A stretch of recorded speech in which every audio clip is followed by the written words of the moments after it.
Welcome to Blinkers Off with your hosts, Jared Welch and Aaron Halterman.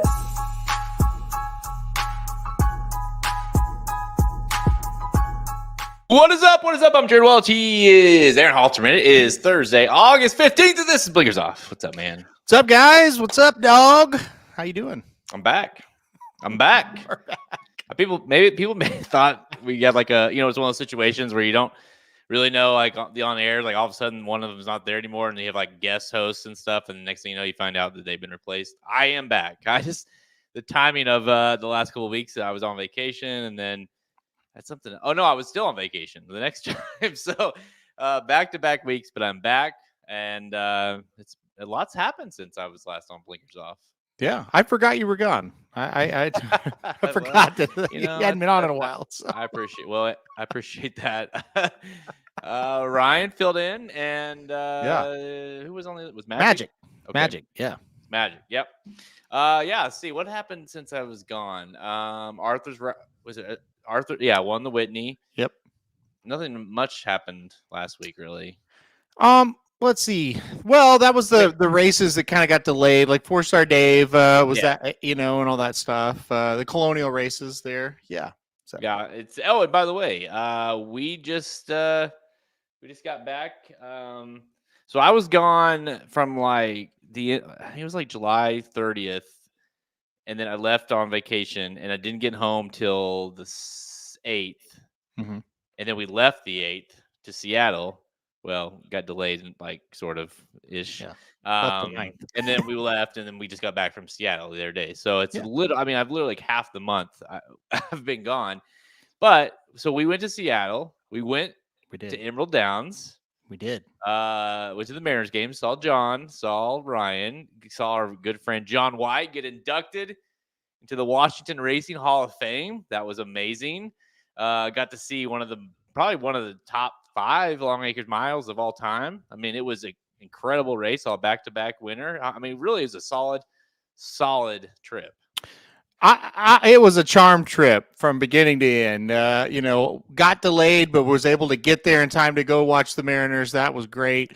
And I could only describe it as a pleasant surprise how cool Emerald Downs was and how great the racing was while we were there. Obviously we went for John White, and that in itself was worth the trip. Obviously, if that's the only thing we saw that was good, that would have been just fine, because that was awesome to see him go into the Hall of Fame, and really what that meant to him was just awesome. But as racing sometimes does, it never ceases to surprise you, and kind of just like the night before the Longacres Mile, we just randomly get invited over to the owner, a 5-star general, one of the owners, his house for a barbecue. There's a bunch of people there. We have a great time. We reconnect with an old friend, Grant Forster, not age old, but old for us, because, we saw him back when we were first started, before we were anything really. He was at Oaklawn, and we kind of were friendly with him, and then he left, and he's been at Fairgrounds. We didn't see him for a while, but we reconnected with him. That was really, really great. And, you get connected to the horse 5-star general because of how great the people were. And you it was kind of a slap in the face, honestly, to me, if I could be straight with you. You kind of sit at home and you bitch about stuff, and you got to get in this rut. And then you go on a trip like that and you go, no, this is what it's all about. This is why you fell in love with this sport to begin with. People like this. The next day, I met Blaine Wright, a guy that I've always followed for years. Never had met him because I'd never really been at a track where he's been. And what a nice guy. Fell in love with Clovis Connection because he took us around the whole barn, and Clovis Connection was such a cool horse. And then you fast forward to the Longacres Mile, and you've got those Clovis Connection and 5-star general going head-to-head down the stretch, and you're just like, I can't lose in this. This has been such a cool trip. We got a storybook ending, and then, like I said, you mix in John White, and it was just like, wow, that was a much-needed trip for me. That was great.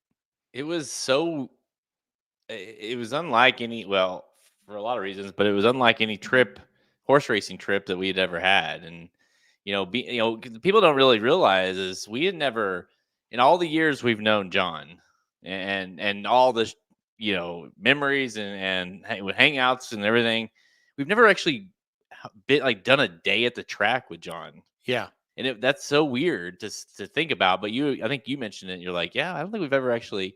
And so 2 days actually, but especially on Longacres Mile Day on Sunday, like we actually really just got to do the racetrack thing with him, and so that kind of mixed in with like meeting the owner of the track. I mean, like the guy that like built it.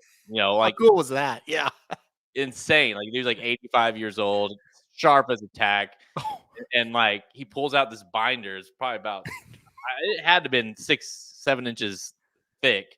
He's like, this is all the newspaper articles from when they tried to shut down Emerald Downs to try to keep it from coming open. And so like we literally got to talk to the guy about the guy that started it all. And of course he knew John. That was what was so neat. Couldn't walk 5 feet without somebody coming up to John. And then of course John, being the amazing guy he is, introducing us and saying, Yeah. So it's just like a lot of handshakes, a lot of stories. If I've heard Turbulator once, I've heard it 1,400 times over the course of the trip. There's a statue of Turbulator, thanks to John, that it was there. So just, and by the way, the Hall of Fame, was insane. I haven't seen a track do the Hall of Fame, any track, as far as let alone a small track. Like this is Emerald Downs, and they really, and I know I'm sure they had it really rolled out well for Hall of Fame weekend, but you could tell they really care about like the history of Washington racing, and I feel like a lot of smaller tracks, especially, but you can even say so for a lot of bigger ones. You don't feel like that is as much on the forefront as is like today's racing and this is happening and whatever. So I don't know. I just, like you kind of alluded to, it was nice to kind of get back to sort of what makes the game go a little bit, Oh, absolutely. And I couldn't agree more. If you want how to kind of operate a racetrack and honor the past, but make a nice track with a good betting product, I would definitely go to Emerald Downs. Any track official needs to go there because that's how you do it. And look, I think when you walk into Emerald Downs, it is a smaller place. There's no question about it. But when you walk in, you're like, no, they're like, this is a real racetrack. Some of these smaller, tracks you walk into, and it's like, they're kind of a racetrack, they're kind of a casino, or it's a racetrack and they don't really care too much about the people that are there. Emerald Downs felt like an event. It felt like a racetrack. And then you go in and, like I said, the honoring all the Longacre Mile winners, the recent ones at least, with pictures and jockey silks, or like I said, the Hall of Fame, the Turbulator statue. They do it right. There's no doubt about it. I can't say enough good things about Emerald Downs and Ron Crockett. My gosh, what a hilarious guy that is. Ron Crockett was the guy who built the track, and John told us. The other thing about this is John has told us stories about these people and about these horses, and to see him kind of come to life and see, okay, this is who he actually was talking about. And so anyway, he was talking about Ron Crockett, and I just kind of assumed that he kind of talked about him like he's kind of an older gentleman, like when John knew him, Yeah. I kind of assumed he had passed away. And so this older guy came into the press box where we were at, and he's like, hey, I'm Ron Crockett. I was like, oh my God, he's alive, and not only is he alive, he's the funniest guy I've ever, he had me crying, some of the shit he was saying. It was so funny. So yeah, that was great. And just everything was just awesome. And like I said, it was really a charmed trip. And I'll let you tell it, but the Longacres Mile and John White and watching John watch that race, it was pretty special. Honestly. Yeah, that was like unexpected. And I expect him to be excited, but like, listen, and he said it multiple times throughout the trip to us, but he also said it during his Hall of Fame induction speech that, like, he's been to the Arc, he's been to Japan Cup, he's been to, all these worldwide insane races, and he's like, this is my favorite race, the Longacres Mile. And for him to say that, and obviously it's not like he's just saying that because you could tell. And like, so we're sitting right on the finish line in a box, like a second level, great seats, and we're right here, and the box in front of us was empty at the time. And so when the race is like getting close to the post, he, like, I don't know if you noticed, did you notice him get up and like, he like got up and went and sat in front of it by himself. Yep. and was just like a kid, like watching this thing, like leaning forward and like waiting for them to load into the gate. And I mean, and I was watching him more than I was watching them load into the gate, because I was just, you don't see a guy like John, who you assume just has seen it all, like to be so excited for it. And then of course he's got money on the winner, and like you said, like he obviously had a lot more riding on it because he had a ton of money, but like he likes Blaine obviously too, and so either way was going to work. But watching that come to the wire, and he gave one of the, like he kind of gave one of these, like, I mean, just it was awesome. Like it was really cool. And they had said like, hey, if we win, of course, go come down to the winner's circle. So they I don't even think the last place horse had finished yet, and that that guy was, I mean, didn't look at us, just walked right by us, was on a mission. I had trouble keeping up with him, and he kind of did one of these. It's hard to show on screen, like when you're really excited about something, but you really don't, like, you're in public and you don't really want to like really like get an outward expression. He did one of those, like kind of like this little like, like I did, it was cool to see. And awesome. And obviously he was just living. We went back to the barn after and talked to Grant and everybody and saw the horse, and it was just it was really cool to see. One of my favorite moments, talking about that as well. And by the way, I should mention two other people real quick before I tell the story, but getting to hang out with Tracy. We always kind of steal John away from Tracy, I feel like, or Tracy loans him out to us. Yeah, I think it's that way. Yeah, kind of what she's saying. But we knew Tracy, and we've seen her like at Breeders' Cup stuff. She's busy, we're busy, we're at work, right? To kind of get to hang out with her was really cool. This is a person that I've read her stuff, and sometimes I feel kind of bad because it's like I'm always just, oh, John, but it's like Tracy's had a great career in racing as well, and her stuff in the Blood Horse is been there for years. We've read that stuff, so getting able to hang out with her was great as well. And then the legend himself, Joe Withy, getting to hang out with him, the man in charge of Emerald, there was amazing in many ways. But one of my favorite moments of the whole weekend. John runs down to the winner's circle, and there's a billion people, and you and I and Tracy are kind of behind him, and we're kind of like, you know what? Let's just we really don't need to be down there. Let's just kind of watch the smile on John's face as he's going to all these people and all these groups. He's trying to film it all. I'm like, that's why he is who he is, because it's like that. And it's not really. It's just like that 15-year-old, let's say John White, or however what age you want to put him. That's the same John White that's here today with us. Yeah, you can see it at the racetrack. It's like he still loves it just as much as the first day he went there, and that's rare. That's probably not something you and I could really say, if we're being honest.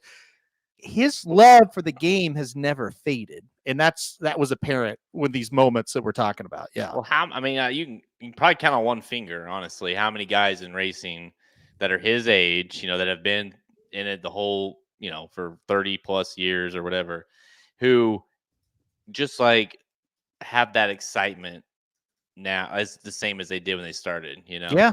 Like it doesn't happen. Even with the big, these big guys, and it's like, who, by the way, don't have the accolades that he does, and yet they're, it's either they're, and I, being in the game, we've been in for a while, but not like that. But like, you can see how it can happen, right? Where you can become a little bit tainted, a little bit kind of like, not, is it like, oh, I missed when we were just fans or whatever. Yep. Not John. I mean, that guy, he loves it just like he did when he was starting out, and obviously that's what makes John. Yep, absolutely. So yeah, it was great. It was super great. Anybody that can go to Emerald Downs has a chance. By the way, like Mount Rainier is like, you're looking at the track, just to your right is Mount Rainier. Like, it's insane. You see the white caps and stuff. It's a beautiful place for a track. And there, I mean, shit, on Sunday, Halter and I were in hoodies. It was like, the weather was phenomenal. Yeah. So yeah, it was great. And obviously maybe not, it'd be hard. It's almost like one of those things we don't want to go back, because how do you top that? Yeah, I know. Right. But yeah, it was. Anytime we're out there, I'd be like, yeah, that's an excuse, especially Golden Gate being gone. It's like, man, maybe that will get a lot of racing up that way too. They deserve it. That was, like I said, I knew going to the Mariners game was great, but I kind of knew that'd be great because I watched the Mariners on television and I could tell this is a beautiful place. We're going to have fun. Doesn't really matter what happens in the game. It's just a night out with the boys, beautiful weather at a beautiful ballpark. Yeah, give me that every day. Knew that would happen, though. Knew the John White Hall of Fame thing would be cool. The big shock was how great Emerald Downs was. That was the thing that I went in thinking it'll be okay, but it'll be like going, to Prairie Meadows or whatever, which is great. I like it, but Emerald is a special place for sure. Yeah, from if people are just wondering, just from like a pure track standpoint, not like about the fields and the this and that. Like I would put it between, like you and I kind of discussed it. It's like as far as like the actual track itself and the accommodations and stuff, probably between Prairie and Remington. Would you still say that? Yeah, I would think I would rather just going to a racetrack. I think Emerald Downs is a little better than Remington even. But I think it's close. I think Remington has better racing. But like, let's say me and the boys, whoever go to a racetrack, Emerald and Remington is about the same. But like, if it's like date night or whatever, I think Emerald would be better because it has more it feels more like a real racetrack, so to speak. Yep. Yeah, it had the feel of like, a lot of times you go to a track, like you go to Prairie, and nothing against Prairie, but you go to a track and it's like, yeah, there's people there but a lot of times it's like we're just having a good time. There's a casino, all this stuff, and it's like there's racing. Here it felt like, it's obviously not Saratoga, but it's like where people there care, like they're like into the racing. They know the horses. They know that, people, like there are all kinds of people coming up to John, like obviously know who he is. Right. So, like most time I think you could go to Prairie Meadows and take John to Prairie and not a lot of people are going to come up to him, Right. Yeah. So agree. Kind of had that feel. But just Kevin, date night at the racetrack. Divorced, right? Divorce night. No. You gotta find the right one, Kevin. But listen, if I went downstairs and said, "Hey, we're gonna go to Seattle to watch a Mariners game, and then we're gonna go to Emerald," mine would go. She'd be good with it. So, by the way, yeah, you mentioned it, but the Mariners, it was nice. Mm-hmm. Really nice ballpark, right next to where the Seahawks play. So it'd be fun to go to Seahawks games sometime there, but. We didn't get to experience a lot of Seattle because we were out a little bit. I think we were south, maybe. I'm not sure of Seattle, maybe south, north. Yeah, I don't know. We were south. We were one of the two, but we were outside of the Seattle just for like 20 minutes, 30 minutes, and so it'd be nice to. I would like to go back and do Seattle a little bit, like be a tourist. But it happens a lot for us. We don't. How many times we've been to New York City and we never really get to actually see New York City, so. Yep. We always we were planning. I was like, yeah, we'll do this and that. And we just spend times at Emerald Downs and at the racetrack mostly, so. Yeah. All right. Yep. It was a great trip. And, but we'll get back to some, the big dogs, the big racing here this weekend. We've got, it's not next week, obviously is huge. Travers is next weekend. We'll be on a plane back to the other side of the country for that one. But this weekend we do have the $600,000 Alabama Stakes at Saratoga. Then we get rapid fire selections for the remaining major stakes action this weekend at Del Mar, Saratoga, and it's King's Plate weekend at Woodbine. Let's go. King's Plate. That's always that one's those. I feel like every year there's like a filly, and then there's like one or two like on paper really good horses, and you got to decide if it's gonna be that or Moira won it one year as a filly, but like it's hard to pick a filly in that race, and then it's like either the 7-5 wins or it's like a 20-1 shot. Yep, that's what it feels like. What about Myra, by the way? Woo, man! All class winning that race at Colonial. Talking to two guys who had bet on her. Thought it was over. And Boy, she just won that by just pure class, man. I thought she was in big trouble. Yeah. Yeah, and then he hit her Big with the trouble. right, and she kind of got back focused a little bit, and then once she did, it was like, okay, she's gonna come get her. But Mhm. yeah, it's the closest that it's from like a rip up the ticket kind of example. It's like, oh shit, she's not gonna get there. Yep. Nope. I thought she might even fade a little bit to second or to third, but she kept the task. She ran. I thought Nation's Pride ran exceptionally well the race after too in the million. I thought he was really good. Yep, he was good too. And Carl Spackler, holy shit, did he run good?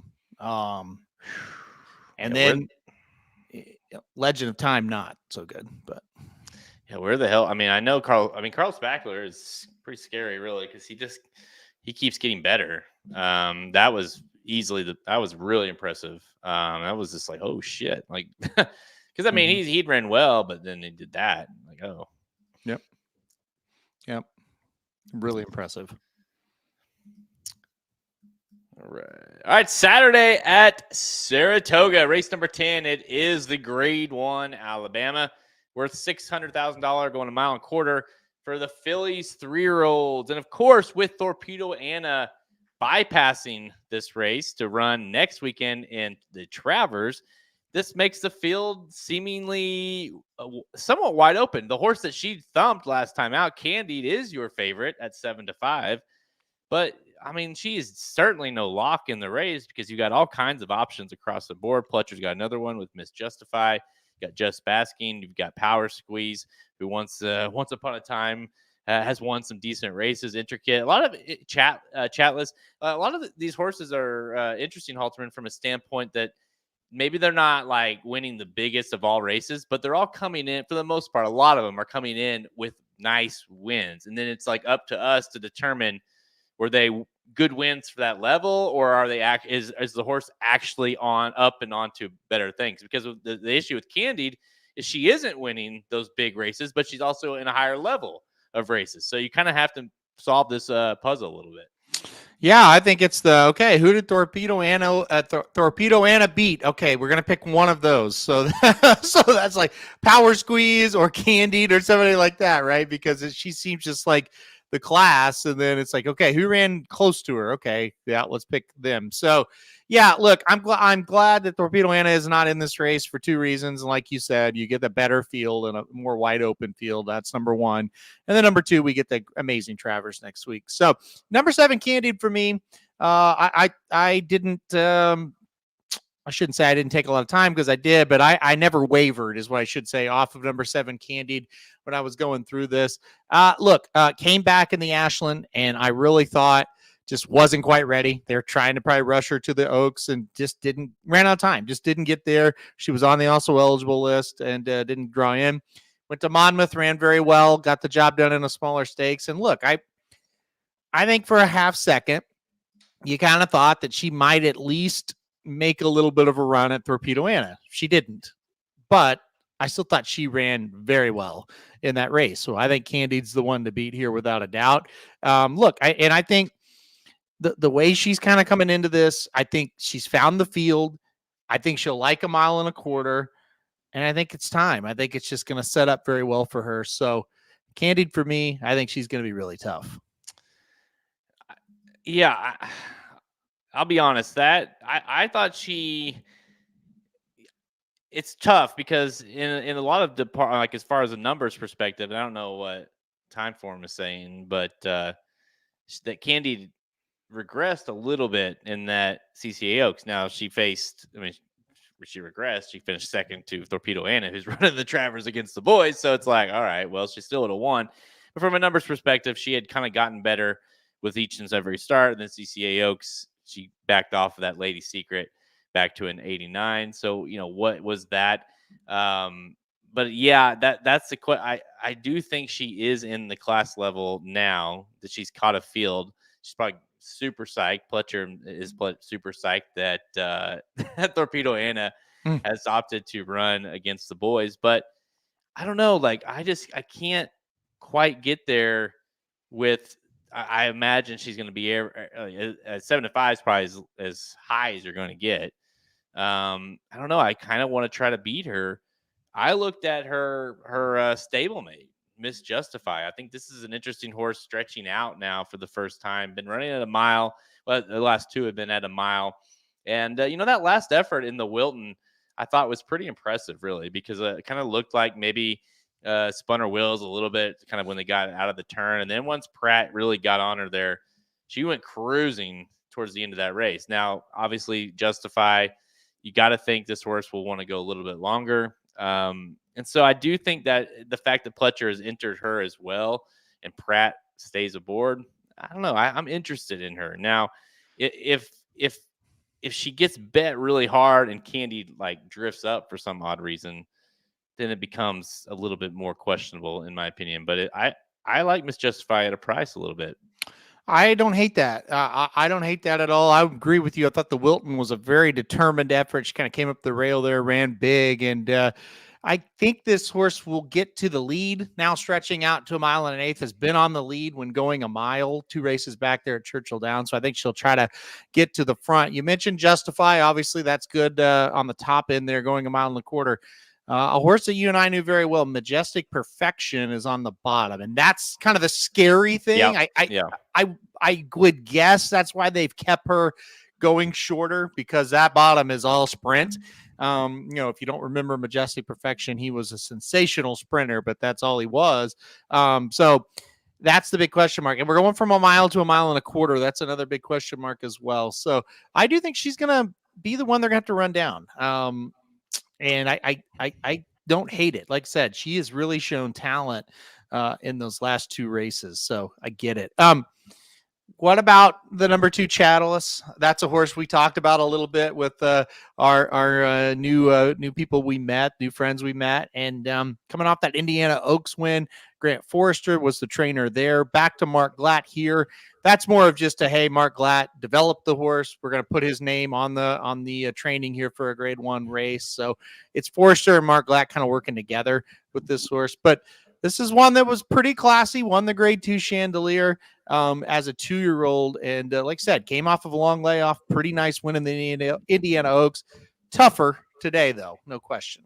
Well, she certainly has that breeding as well. Yep. But certainly with Gunrunner. But yeah, I mean, listen, they kind of thought we talked to Grant that night. He liked the post, and he thought kind of maybe lone speed. I do think there's going to be a little extra speed in here maybe, but so it will be interesting to see if the 2 or Miss Justify kind of get determined to take that lead. I kind of think that the 2 might try to get it, just being drawn inside, and kind of feels like a horse that, hey, if you're going to do it, this is probably how you're going to do it. But yeah, that Indiana Oaks was nice. Dude, I don't know how she won it, honestly. Yeah. I watched it 100, well, not 100 times, 10 times probably. And I'm like, how did she battle back? Like up against on the rail and, facing all the pressure and just kind of kept on coming. So she's determined. I expect her to be kind of if she does give it up, it's going to be someone's going to have to kind of come get her. But I don't know. Is the class level a little too much? That's the question. Yeah, it's going to be the big question mark, and I do kind of agree. This is the other speed. I think 2 and the 6 are the 2 speeds, maybe the 5, but that might be a little bit of a cheaper speed. But yeah, I think the class is the big question. I think the good news is, though, the horse, talking about Chattelus here, does have some Grade 1 and Grade 2 races on the resume. Does have that Grade 2 win. I know that came as a 2-year-old. I think my biggest thing is okay, you got beat in the Breeders' Cup Juvenile Fillies. That happens. And then the Starlet, man, just didn't run again. And it's like, oh, gosh, what is this horse? Tried the turf and did okay. Got second, only beaten a neck, and then didn't see her for a while. So it was just like, I don't know. Maybe she just kind of peaked as a 2-year-old. And then, like I said, she won that Indiana Oaks. It's like, okay, maybe she's back. I don't know. So big class test, and second off the layoff as well. I think it's a lot to ask, but I do think the horse has talent, and I think it's all going to be about who's out there with her. If she does actually be the lone speed in the race, she could take them quite a ways. So if we're talking about speed, and honestly, obviously we know we've talked about Candied and kind of who could benefit, but let's also mention the 3 and the 4, Power Squeeze and Just Basking. Power Squeeze coming in out of the Delaware Oaks win, and Just Basking coming in out of the Iowa Oaks win. And man, talk about that Iowa one in particular was very impressive for Ian Wilkes. Now that was a number she had not number / race that she had never performed before. Now, Power Squeeze, we've seen her run big races. I mean, this is a Gulfstream Parks Oaks winner. She won the Suncoast earlier in the year, dominated. I mean, remember, she ran the Kentucky Oaks. And so obviously she's fallen off form a little bit, but she's also faced, the Acorn. She lost to Torpedo Anna and Leslie's Rose, and the last time she won. So, yeah, maybe this is a situation of, okay, now we're back to grade 1. Maybe she's not grade 1, but either one of those horses interesting you at all as far as maybe coming to take a piece of this thing? Yeah, finally got Power Squeeze right last time out in the Delaware Oaks. I've had a hard time getting this horse right. She got done by nose. It was a very exciting race, but it wasn't exactly like a wow, that was an amazing type of race either. I just couldn't get there with Power Squeeze this time. So that might be good news because, like I said, I am kind of, I've been beaten by her before, I guess I'm trying to say, at the Gulfstream Park Oaks and then the stakes at Tampa. I tried to beat her in that race too, and she won. So she probably is one that I don't respect enough, but I couldn't get there as far as a win. I think she can hit the board. I just don't know that I want to play her at too short of a price to win. I don't think she's going to get the job done. You talked about the 4, Just Basking. Now, this has got to be my horse going up and winning on the Iowa Festival of Racing card, right? I mean, Yep. Near and dear to my heart for sure. But what a weird horse. This is a Jekyll and Hyde if I've ever seen one. 3 races back, looked like a superstar at this distance, breaking the maiden at Churchill. No show on an allowance next time out. And then, like I said, looks like a superstar again, winning that race, the Iowa Oaks up there at Prairie Meadows. What was in the race? I don't know, but that's how you're supposed to win one. So I don't know what to. I've got her pretty much marked down as I don't know what to do with this horse.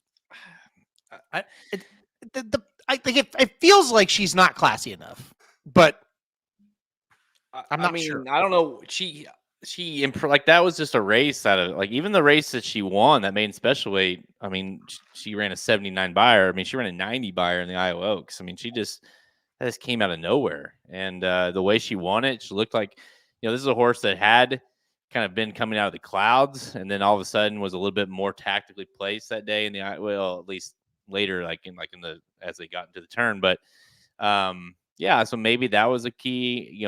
Like you said, the distance. It's one of 2 horses in the field that actually have ran and won at this distance. So that's interesting. I arrogant, like blame mare. I mean, she got to think wants to go long for sure. Listen, if she won, would I be shocked? I wouldn't, but I'm probably going to play against her. I'll probably use her like second and third, maybe probably just third.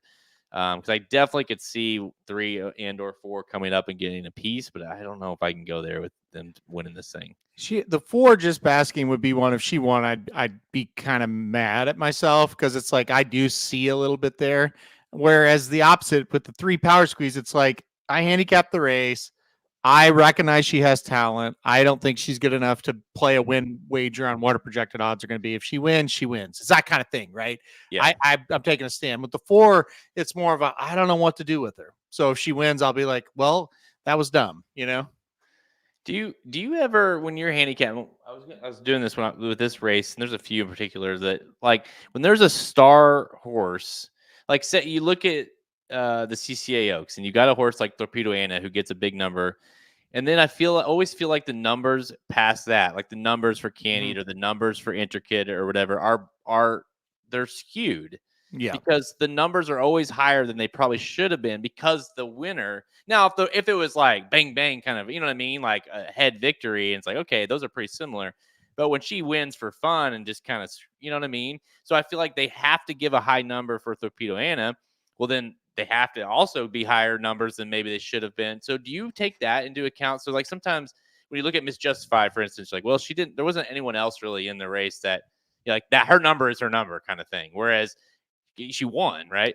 But like Yeah. when you talk about the second and third and past a freak performance situation, you're like, like, yeah, she got that number, but how legit is that? 100% agree. 100% agree. And that's just one of those things. When you earn let's just throw out let's just say it's a 90 buyer. When you earn a 90 buyer, now you don't earn anything. You get them assigned. When you are assigned a 90 buyer and you lose by a half, I think that means a hell of a lot more than if you're assigned a 90 buyer and you lose by 4.5. So I totally agree with what you're saying. Sometimes like you said, you get that high number because you finish behind a monster, and then it's just mathematics. You give the winner their figure, and then if you're 4 links back, well, you just take off. Okay, what's 4 links minus what the winner got, and that's your number. So yeah, sometimes it's not accurate at all. And yeah, I definitely take that into account. I'm with you on that. And especially when it's candied in the situation of the CCA Oaks, when you're 4.5 beaten and you're never going to never at any point did you think she was going to win. Yeah, I think it's like, yeah, okay. She was. It's kind of like when Red Route 1 would get a big number. It's like, yeah, but he was never going to win. Yeah, exactly. He was 6 behind the whole race, Sierra Leone kind of is that way a little bit, unfortunately for him. Yeah. Because you can't be like, well, she got a 95 and then Candy got a 78 or whatever. You're like, well, that makes no sense, right? So I just wanted to bring that up because her number, I don't think it's not too bad really here as far as what Candy got. But I do think there's a lot of instances out there where like you kind of have to put a lot of times like, well, they ran a 90 buyer and that was the best. Well, it's like, well, the horse also got beat by 5. It was never threatening, so you got to be a little careful, especially when it's the same class level.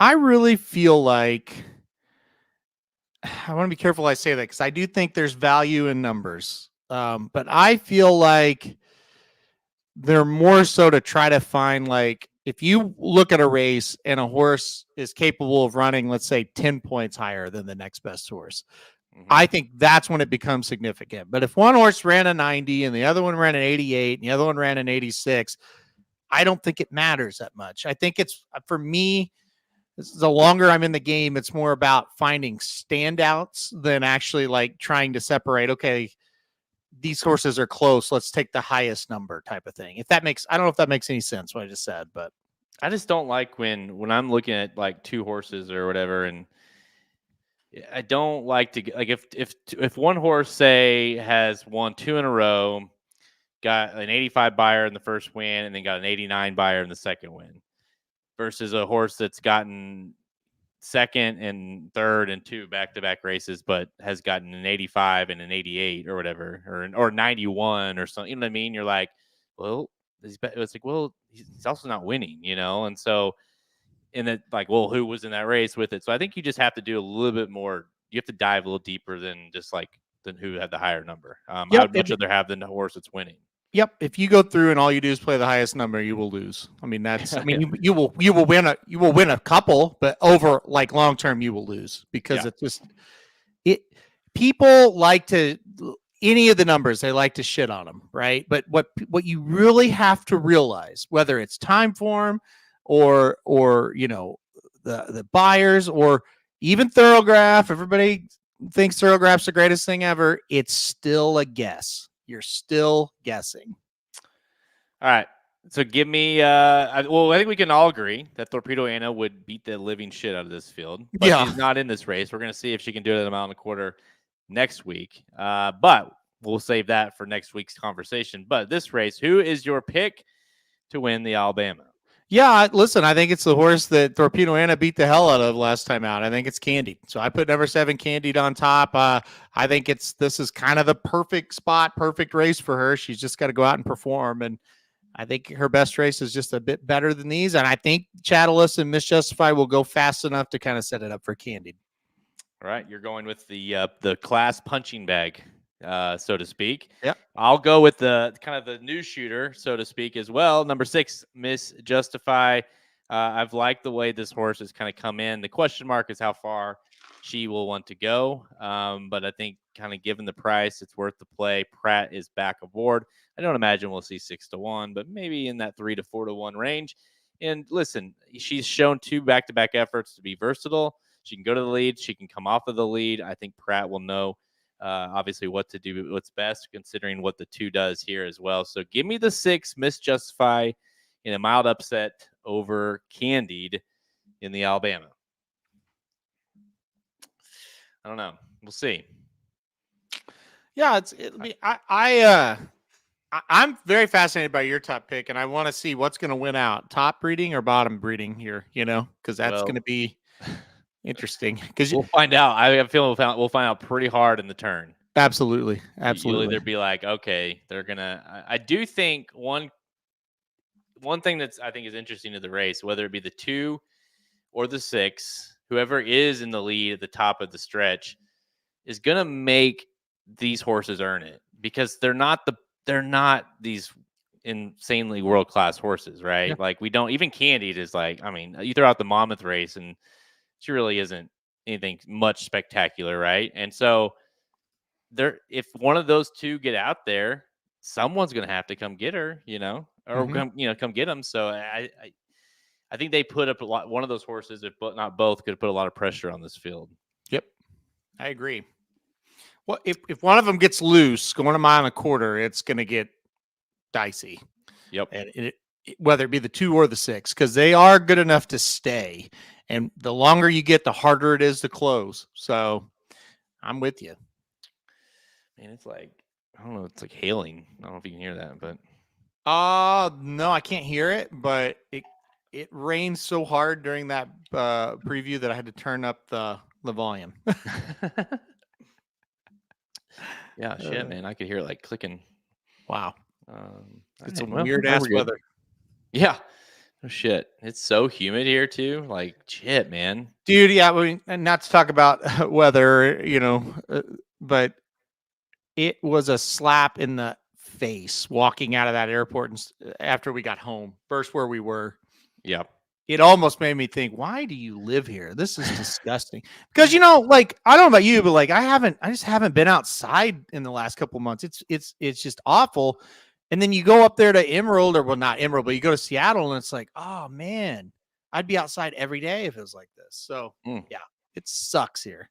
Well, shit, I went, so down in Florida, it was like, not only was it hot, it was humid and hot. So it was like, they'll feel like every day was 115 and just so miserably hot. And then we literally went from there to Seattle, where I packed a hoodie. Yeah. And it's just, wore a hoodie even. And it's like, oh shit, like, what is it? Like, this is where I belong, not, give me the mountains. Well, give me, I can wear shorts, and then it's a game time decision on long sleeve or short sleeve, perfect. All right, let's do some rapid fire. We're going to go to Del Mar. We're going to go to back to Saratoga, and we'll finish it off with Woodbine. Okay. All right, guys, time for rapid fire. Let's go out to Del Mar for race number 8 on Saturday. It is the Del Mar Oaks, grade 1 with 300K going a mile and an 1/8 on the turf for fillies 3-year-olds. We got a field of 8 Halterman lined up here, and my top pick the last time she ran, number 1, I Scream, You Scream, 8-5 now, stretching out.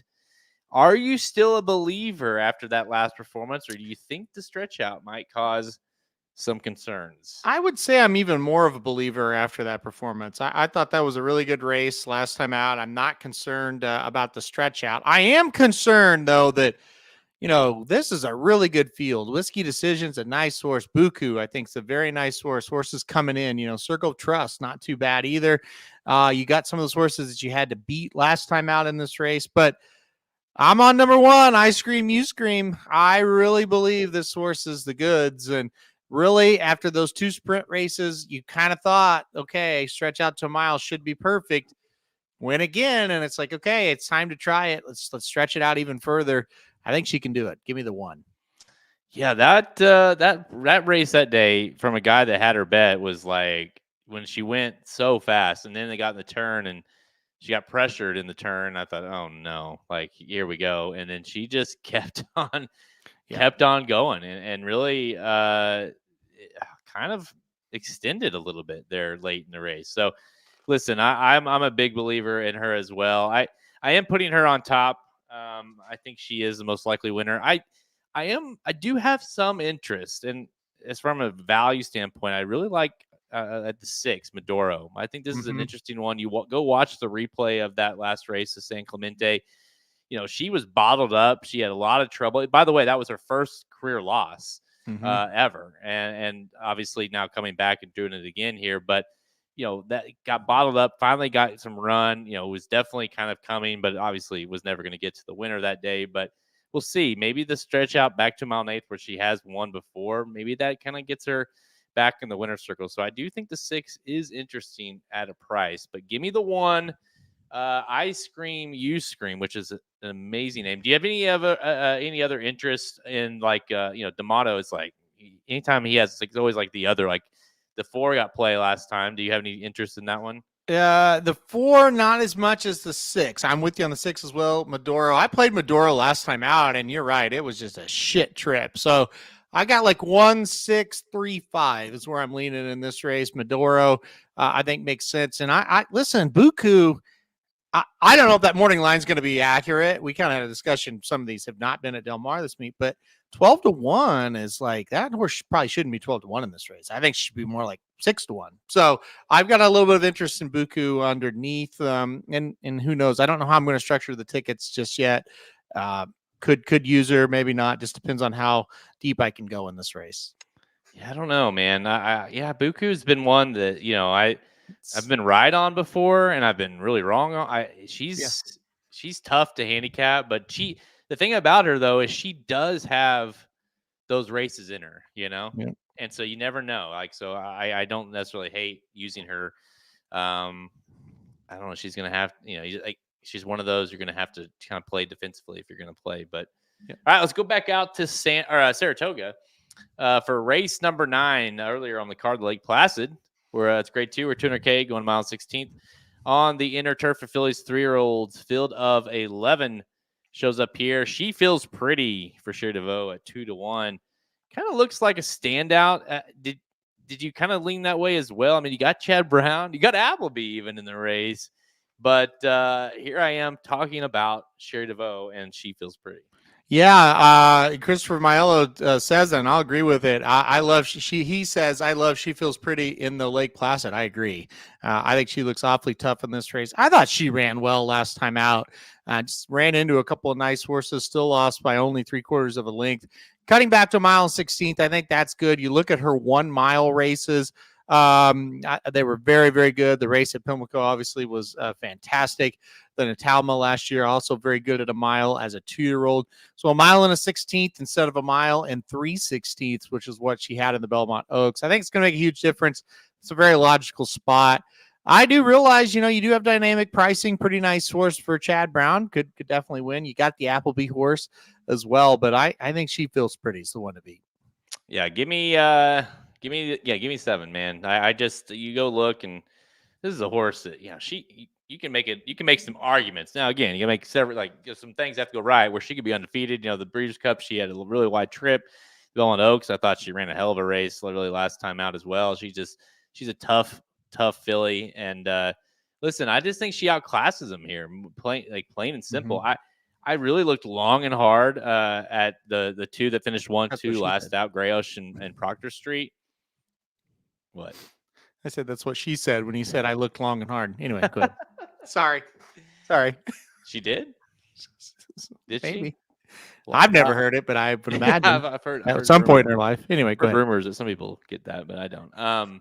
What do you think about Beautiful Love and Appleby? I mean, anytime you get Appleby, but by the way, Pratt's in the race and not on her, and that's always been it's kind of weird, right? Not a great sign. Yeah, it was odd. It was very odd, right? I don't know. I didn't know what to make of it. I didn't like the horse very well. And that was part of it. It was a strange move, I thought. Maybe something fell through. Maybe there's kind of some behind the scenes, something or other going on. But yeah, I thought it was weird.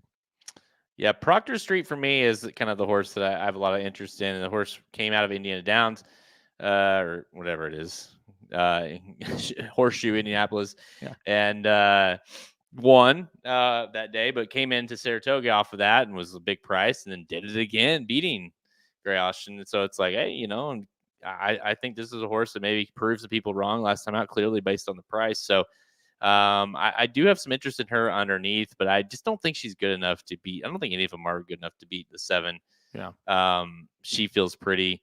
I think she wins here. The cut back to the distance that she needs to run at is perfect. Give me the 7. She feels pretty. All right. And Christopher Melo likes says, the Appleby horse. He says, I love the Appleby horse in the race because she'll keep the 7 playable. Yeah, so I didn't want to comment because there's people that just blindly will bet every Appleby horse without even looking at the other races or the other horses in the race. Yeah. Don't be dumb and do that. He's bringing. It's not like he has been the last, let's say 2 or 3 years where he's very selective of what he brings over. He's bringing over a lot of horses now, and what happens is when you bring over a lot, you lose more because he's not like some kind of wizard. Right. And the 11 could win. I'm not saying the 11 is like impossible, but handicap the race. This isn't like it used to be. Like when he has 8 horses entered in a weekend, all 8 of them are not going to win. And lately, like 1 or 2 of them will win. So handicap the race. Right. I mean, like you said, you bring over more, you're not going to win them all. So, all right, let's go to Woodbine for race number 8, the Bet 365 King Edward Stakes, grade 2. For $200K, 1 mile on the turf for 3-year-olds and up, field of 8. Shows up here. Filo di Ariana at 425. Back to Woodbine. What do you think? Oh boy. Well, I never get that horse right. Did not pick the horse last time out, and of course got the job done. So it's the debate of, okay, do I hop on the horse now? Or do I try to go against? I mean, Philo ran what I thought was a tremendous race last time out in that Highlander. But her other races, his other races, I should say, they don't look that great on paper to me. But then you start looking at the rest of this field, and it's like, oh, none of these are that good. So give me the 8. I mean, there's a couple that I like the 1 I had a little interest in. War Bomber, I had some interest in. But, it's like, okay, well, let's look back here. The Highlander, yes, that was impressive. The Jaipur was not. The Turf Sprint, by the way, he got beat by Cogburn. Mm-hmm. Heard of him, pretty good. Not bad. Got second to that horse that day. Is it like this horse has been like facing like horses that would be like 1 to 9 in this race, and so I just think, and then came back to Woodbine, who, by the way, is 4 for 4 at Woodbine. Yep. I just kind of think it's going to be. I would be a little surprised if like he just goes. I mean, he's 8 years old, right? I mean, if he goes out and wins like by the length of it, but I think his class will win him the race. So give me the 8 as well. I think class wins here. All right. Speaking of class, let's see if the class can win the main event. Race number 11, the King's Plate Stakes, worth $1 million. You're going to mount a quarter on the all-weather track for the 3-year-olds, foaled in Canada, of course. And we got a large field per usual, 13-horse field, 7 to 5 on my boy Prince for Mark Cassey. Mark Cassey also has Essex Serpent at 2 to 1. So you got some options. It's past those 2. You're kind of picking your price. Are you going one of the Cassies, or are you going to try to beat them? I got to go with my boy Prince, the 7-horse. I think he's way the best horse. You look at what this horse has done on the synthetic here. It's been really, really good. And last time out, stretched out to 1 mile and an 1/8 and didn't seem to have any problem doing it. Ran well. So now 1 mile and a quarter. Look, it's a test, no question about it. But this is a horse in the last 3 races has been 1 to 9, 1 to 5, and 1 to 5. So people know that this is a really good horse. You look at last year here at Woodbine, the horse was 1 to 5, 6 to 5, 4 to 5, 1 to 5. I mean, just the horse gets bet, and it's because he's really good here at this track. He was very good at the Breeders' Cup. He ran 3rd, only beating a length and a half in the Breeders' Cup Juvenile Turf. So I think he's way the one to beat. So give me my boy Prince. Yeah, I really hate taking a 7 to 5 shot in this race. Yeah. It's either him or the other Cassie, right? Yep. I mean, and okay, well, if that's where we're going, I mean, 2 races ago, my boy Prince kind of stomped him. Yeah. I mean, again, it was 7 furlongs. So I guess the question then becomes, well, who's the horse at a 1.25 miles? Well, we don't really have that answer, but we do have both. We have a 1.125 mile race last time out in the plate trial, and like you said, 1.16 from the other one. I I didn't see a lot that concerned me out of the 7. So 5 or 6 starts at Woodbine, 5 wins. Never gone this far, but we'll find out here. I just think the horse is, honestly, dude. I in the plate trial, I did not think he necessarily ran fantastic. Agree. And he kind of won just because he's good enough. So that's I guess the concern. If maybe it was a distance, or maybe it was just like, hey, I'm not all the way geared up. But I would not play anything past the 2 Cassies here. I had a little bit of interest in the 2 just because of the second place horse behind my boy Prince that day. But I mean, come on, the horse was 26-1. I thought the 4 maybe. Yeah, 4 maybe. Yep. By the way, that's a shout out to Caitlin Clark. That name. There you go. Really? That's cool. Caitlin, her greatness is named after Caitlin Clark. So I didn't know that. How'd you know that? Because they pay me the big bucks to do the research over here. So they send out a press release or something. No, DRF. Oh, DRF. Okay. Yeah. Cool. I would never have known that, but I've got a little interest in that horse. I think she'll run okay. To me, it's one of the Cassies. Honestly, if I'm playing the multis, if you can afford it, I would love to play both of them. If you're going single, I think it's a 7. I think you do as well. My boy Prince to win the King's Plate. All right. Dennis says he thinks the 10 could run massive. 10 is hard. I'm guessing still after a hockey player, correct? Connor Bedard. Yeah, I guess could be. I don't know. I think Connor Bedard might be able to outrun Bedard, the horse. Well, I mean, the horse is 0 for 6. Never been within 2 lengths of winning. The distance pedigree is okay. I don't see. I don't know. I don't see it. Well, I know one thing. If he wins or if he runs well, he's going to outrun his odds, it sounds like. Mm-hmm. So there's that. He was pretty likely. I would say his last 2 races, he should have. If he was good at it, he should have won. He didn't run very well. So I don't know. Maybe he'll turn it around. All right, guys, that's all the time we have. Check us out at racingdudes.com for our free picks and our premium selections on our products page. Click the Get Racing Dudes premium button at the menu at racingdudes.com to learn more. Guys, if you haven't yet, go check out the Magic Mike show, who does the Del Mar Pick 5. And then you guys, Halterman, you and your dad on Do 2 Bet Sports 202, number 202. You guys did a little college football, huh? Mm-hmm. Yep. That time. Yep, college football this week and then NFL next week. So, it's crazy. College football actually sort of starts next weekend. There's only like 5 games, but it does actually start. So this will be the last Saturday without college football. I mean, and that's you were telling me the other day, how is the Travers almost already here? How is football season almost already? It felt like the Super Bowl was yesterday. So, well, tell me about it. Like, that's why the show's later tonight, because we had open house tonight. Well, yeah, that's right. At school, like school starts next week, Tuesday. It's crazy. So they start on Tuesday. They start Tuesday, yeah. And I've got both now, so I got one going to second, one starting off kindergarten. So it's gonna be a year for all of us. So we'll see. Yeah. Oh, and hey, big news.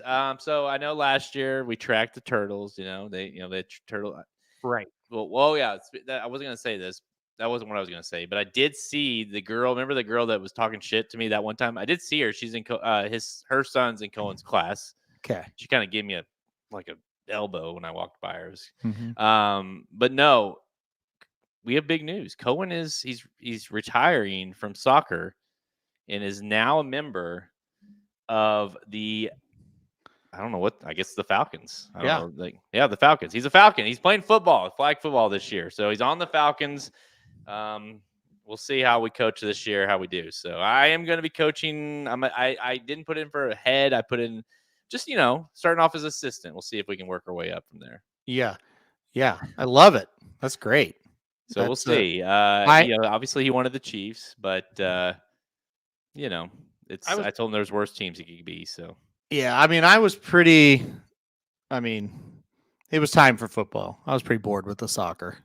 totally, I was Yeah. like so excited. I get as a good parent would. I left it up to him. I said, Yeah. whatever you want to do. But I said, to be fair, I said, and we play we play some soccer in and like with the neighbors and stuff in the yard, but mostly it's football. Mm-hmm. And he's awesome. He's Yeah. amazing at it. Like he's just a big kid. He's got a good arm. He can throw. He can catch. I'm like, dude, you should be playing football.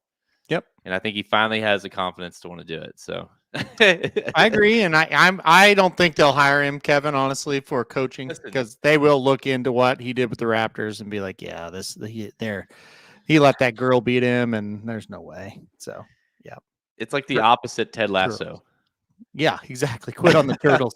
I said the Raptors. I meant the Turtles. Yeah, you totally quit on the Turtles. And look, They quit on me. Okay, there's a total difference. Well, no, that's your fault. You're the coach. You're supposed to prevent them from quitting on you, there, buddy. You just incriminated yourself there for that one. Come on.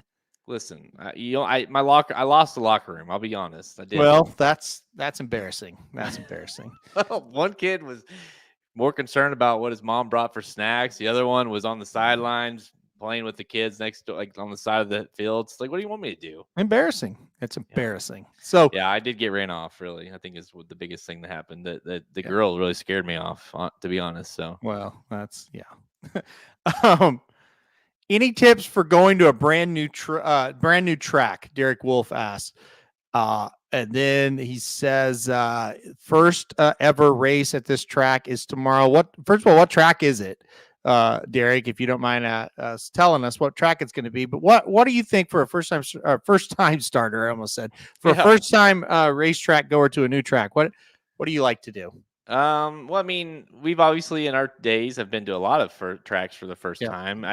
To me, it's always fun to I first go to the rail, right, and just kind of where would that be though? He's going to Fauner Park. Well, no, Fauner's not running. Is it Columbus? I think Columbus was running. Yeah. Well, this feels like a you question.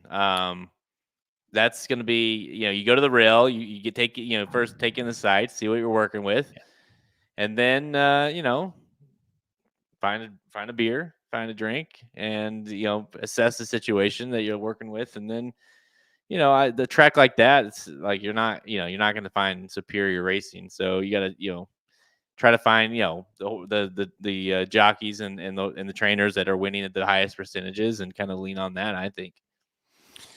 Yeah, I always do a loop around the track first. Kind of do a loop around, go out to the rail, look around, find where the bars are, go to the paddock, everything like that. So I can kind of map out, okay, I want to go here and here and here. Then I'll have here to watch the race, and then I'll do it all over again. So I just always try to make a loop around the facility at first, just to try to figure out, okay, where do I want to stand to watch the races? Where do I want to stand to look at the horses? Stuff like that. So I think you just do that and then go from there. But I've never been up there to where you're going tomorrow, so I can't tell you anything past that.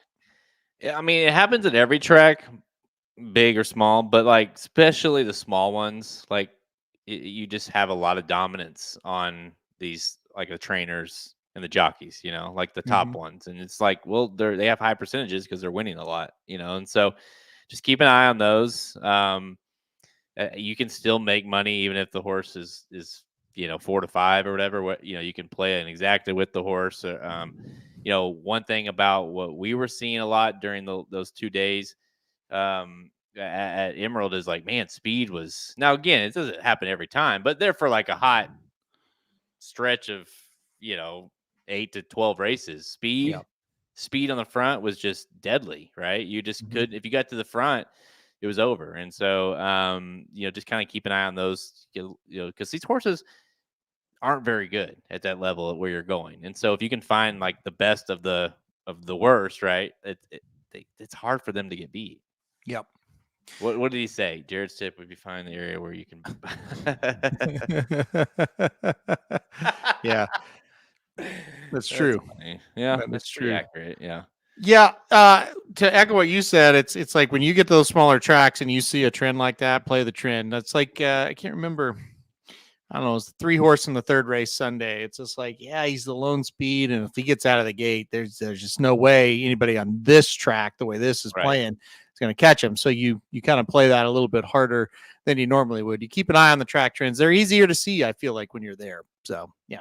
For sure. And I think it sometimes at those levels, because like a lot of times in these and it's like, well, okay, like there's some really good horses and good, like the classes can be a little bit more muddied, whereas tracks like this, like, well, they're all kind of the same, like they're all pretty average at best. And so you just got to find the one or two that are just slightly above average, like you just kind of like sometimes like, well, I see all the time, a really good horse has a terrible trip and they still won, right? Because they're really good horses. What that doesn't happen very often at these smaller tracks. No, it does not. So, but it'll be fun. Should be a good time out there. I know Nebraska racing is pretty popular. A lot of people really like it. So, should be a good time. I think you'll have fun. Yeah, Dennis does bring a good point. Like with a name like the Turtles, like did we ever have a chance? You know what I mean? Nope.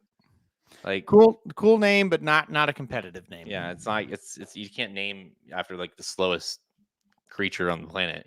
Like we'll see. But yeah, so I'll report back. I believe our first game is Thursday, a week from today. So no practices yet. I've not heard. So we'll see. We'll see. Hold on now. You gotta. Hey, you gotta have some practices. I'm not. I'm not head coach. I don't know. Oh boy, this sounds like it's gonna be a circus. I'm not happy. Hey, listen, just throw cherry bombs, man. Just gonna. Okay. I think they rotate a lot. It's 5-on-5. You have a center who snaps the ball, and so and a quarterback. So you really kind of have 3 wide receivers or a running back and 2. I don't know. But yeah, just I'm just gonna tell Cohen to go deep, or if he's throwing the ball, just to throw it to just throw as far as he can. So we'll see. I don't like it already, but we'll see how it goes. Hey, you know what? The first game is always it's like preseason. So nope, don't like it. He's got wide receiver gloves already, Devin. So don't worry. Oh Lord. Yeah, he's pumped. All right, guys, that's all the time we have. Oh, make sure you get those Chiefs. They are Chiefs. They have the Chiefs logos on the hands. Yeah, figured. But knowing him, he's probably gonna be like, "Yeah, I need Falcons though." That's right. Gloves. Yep. He's gonna be the kid with all the drip. So I like it. We're on Twitter at @Racing_Dudes, Instagram, Facebook, and TikTok. You can find episodes of Blinkers Off by visiting our podcast page, Apple Podcast, Spotify, all the places you listen to a pod. We are there. Go check us out on YouTube if you are watching this after the fact. Make sure you hit that like, subscribe, and hit that notification bell so you'll be alerted when we go live. Again, we'll have a ton of content headed your way, obviously this weekend as well as into next week when we know the official Travers field. What's our picks? We'll have a Travers betting Bible available early, I would say, this weekend. So be on the lookout. Wow, True. That's true. That's fair though. I would say that I'm more the flashy guys for sure. Yep, true. We're working on our first championship. It's Falcons versus Raptors. I did see. Hang on, let's see. Because I don't know if I'll be. I don't know. Maybe I will be on before the game. I was gonna say, last year. So our first game is against the Patriots. Ooh, okay. Patriots at Falcons next week. And when is it? 6:00 on Thursday. So an early show, I guess, Thursday? I'm going to have to, yeah. Yeah, early Travers show. Well, hey, the boys will be at school. How about that? There you go. So we could do it at 9 a.m. is what you're saying. There we go. I'm going to be a new man, guys. I'm going to be doing shows during the day. Going to be working like a normal human. It's going to be amazing. It's going to be a very, very big change for you, for sure. Yeah. I do feel like we can take on the Patriots, so. Well, I think you could beat the real Patriots this year. They're pretty horrible. They're going to be bad. They're going to be bad. Yeah. All right. Yeah. Well, next week or maybe the week after, we will talk. We'll get into not next week. It'll be Travers. We'll get into our NFL stuff. Okay. Here coming up. But all right, guys. I'm Jared Welch. He is Aaron Halterman. Thanks everybody for tuning in. Until next time. Good luck this weekend, and good luck to the Falcons. Right. Right. Of course. Yeah. Okay. See you guys.